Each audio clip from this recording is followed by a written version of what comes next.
You see, this is our problem. Sometimes people don't vote to their head, they vote to their heart. And the problem is principles. We need to ensure that the right principles and the right people are in there. And I think, we need to put football people doing football, making football decisions. And that's what needs to happen. We talk a good game. Let's play a good game. Let's do something that's going to make us look better. We were number 1 in Africa. We're no longer there. I think we're not even in the top 15, and I talk under correction. We're not there. Why? This is our problem, and I'm going to say it, and not pulling any punches. Let's take the money we spend on Mercedes-Benz, on cell phones, etc., and plough that money back into development. Those millions and millions of rand we spend on trying to get all our SAFA. Where are they? Are they at ground reach level? No. We're expecting the new regime on Saturday to step up to the plate and show us that SAFA is here for the children, is here for the youth. You're not wrong. And we don't know. We've been listening to people. We've been listening to the interviews. We've been talking about development and everything else. But you know what? The proof's in the pudding. Once those people get elected, they need to come to the party. And for me, for one, as I say, chairman of my LFA Rand Central, I'm going to put my hand up and be counted. Vice President of SAFA Johannesburg, I'm going to make sure our region puts our hand up and make sure that development takes place. And if SAFA don't want to do it, then we're going to raise a lot of problems. Because you know why? Because we are shortchanging our youngsters, our young athletes in this country. We're shortchanging them, and they're not getting a fair crack at the whip.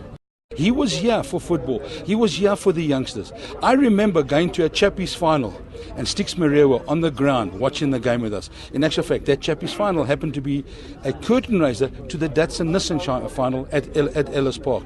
And Stix Morewa was there, and Stix Morewa put his heart into everything. I mean, you had the Chappies, you had the Milo, you had the Coca-Cola Championships, under 17 Coca-Cola, you had the under 12 Chappies, under 10 Chappies.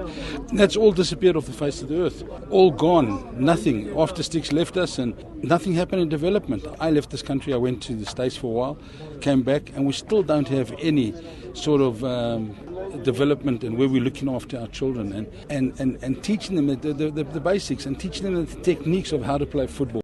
That man was solely out and out for development. If you look at the lot of tournaments that we had, the Smirnoff, the Chappies Little League, it was all about the youth. So that's clearly indicate that his passion was on development. And if you look at the kind of players, to mention a few, Steve Lekwelea, they came through the Chappies Little League. And not only the players, I would say administrators as well.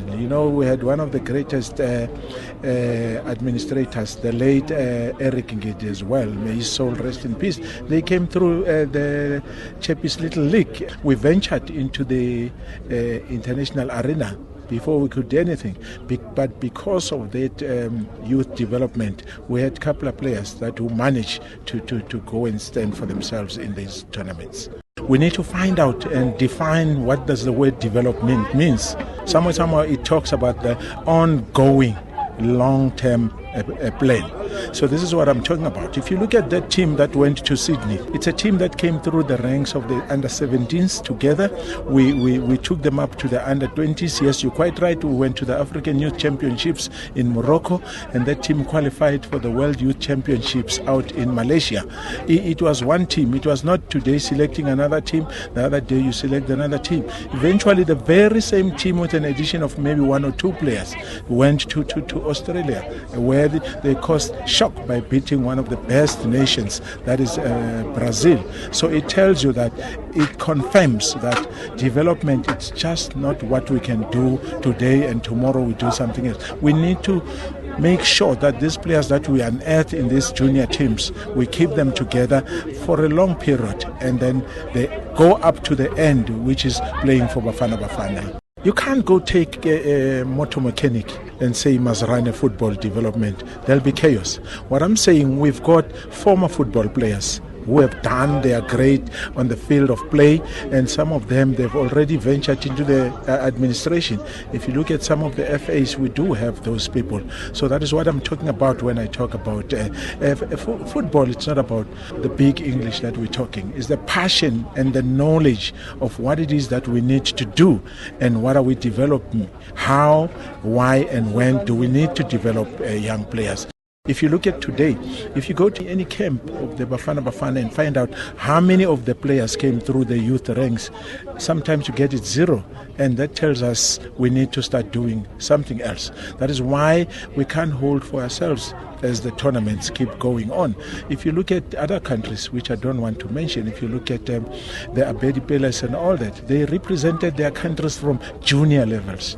I mean, at home here, if you look at, make an example, you talk about the great captain, Lucas Radebe. He never played for the junior teams at home, so that tells us a lot that we still have a lot to work on in terms of developing players that will stand for the country in the future.